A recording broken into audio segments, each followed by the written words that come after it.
Right lads, today we have the first place domain treated stun monarch deck profile from the last ever Shadowrealm, so it's really sad. I'll have to be quick with this, so I'll just get straight into the deck profile and do minimal explanation. You should know by now. So triple A if they're broken, obviously disrupting their turn. Triple Erebus, sorry about that. You know, non-target removal, this plus Stormforth is godly. Double Majesty's Fiend and double Vantage Fiend. So the idea is that any one of these is game one is broken. Not many decks are playing out to them, and domain's not good enough floodgate by itself. So we'll play 2 floodgates or 3 floodgates in the main and try and win through like that. And it happened pretty much all the time. One Kuraz. I'm a big advocate of this card. Using it in your turn is not very good because you're probably in a winning position if you're using it. On your opponent's turn in Mirror Match, obviously clear your board to the constant forth is really strong. So I like it, but only at 1. Double ADR, Tribute Fodder. The best tribute for that definitely is ADR, ADOS combos. It's obviously risk versus reward, so you don't want to play this into back row, or if you know you're on side and hand traps, you want to be really careful with it.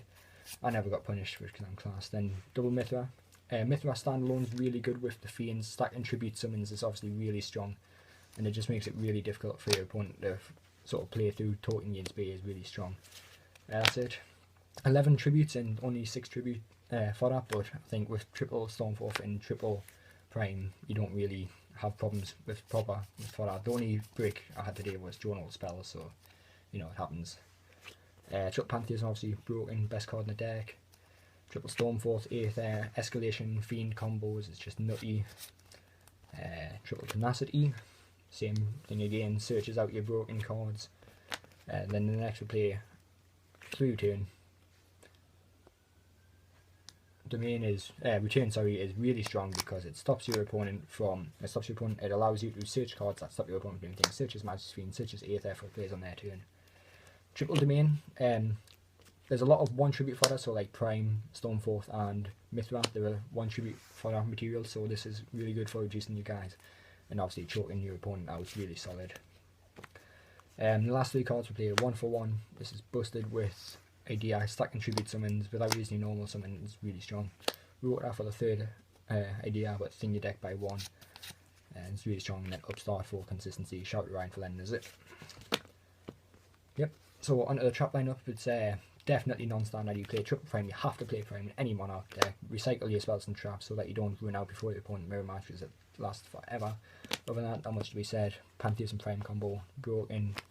And then double Escalation. So the idea for this is you have Escalation plus maybe Stormforth and a Fiend. You do it on their turn and they're just not getting out of that situation ever.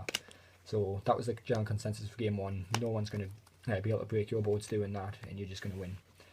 Sideboard, this is really shitty to be honest, made just on the day, but you know, happens. So triple max A, this should probably be flying C, but it's still good against B. Game 3, he wanted to go first so that I couldn't choke him out with my Fiends, and then stopped his toad out with this and then just went from there. So Maxi, not bad. And only 2 proxies are, sorry. 3rd Majesty's and 3rd Vantage Fiend, so Birdsy lent me them, shout out to him. These came in game 2, game 3, whatever. If I knew I was definitely going first, just to choke out any decks. So I have a guaranteed floodgate on board to stop them. And then triple MST, I'll go briefly into this. So you play this over Twin Twister. The only good fodder for Twin Twister you have is better served using it. So like Idea, Eidos, Pantheism, they're all cards that I'd rather have in my hand with the exception of maybe Prime. And I've only used it once all day to be fair, and that was the MST Restrict, in which the Twin Twisters wouldn't have done anything to benefit us anyways. You don't want to take cards out of your hand when you're playing a brick deck. You've got more potential at brick, so system down, this never came in. This should have been Dark or Getty because they're putting a lot more exceeds in boards and a lot more psychics, so it's harder to plus off system down definitely. Double Charles, this was MVP sideboard.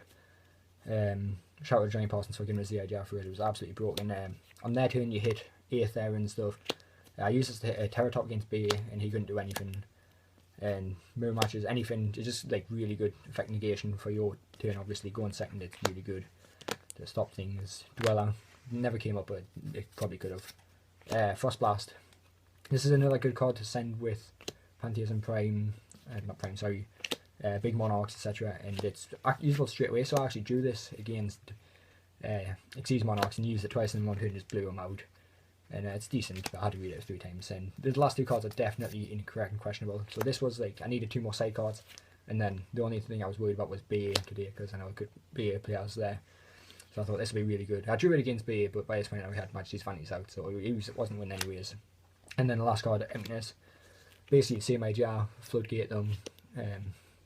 You can't lose with this going first. You tribute them and they don't.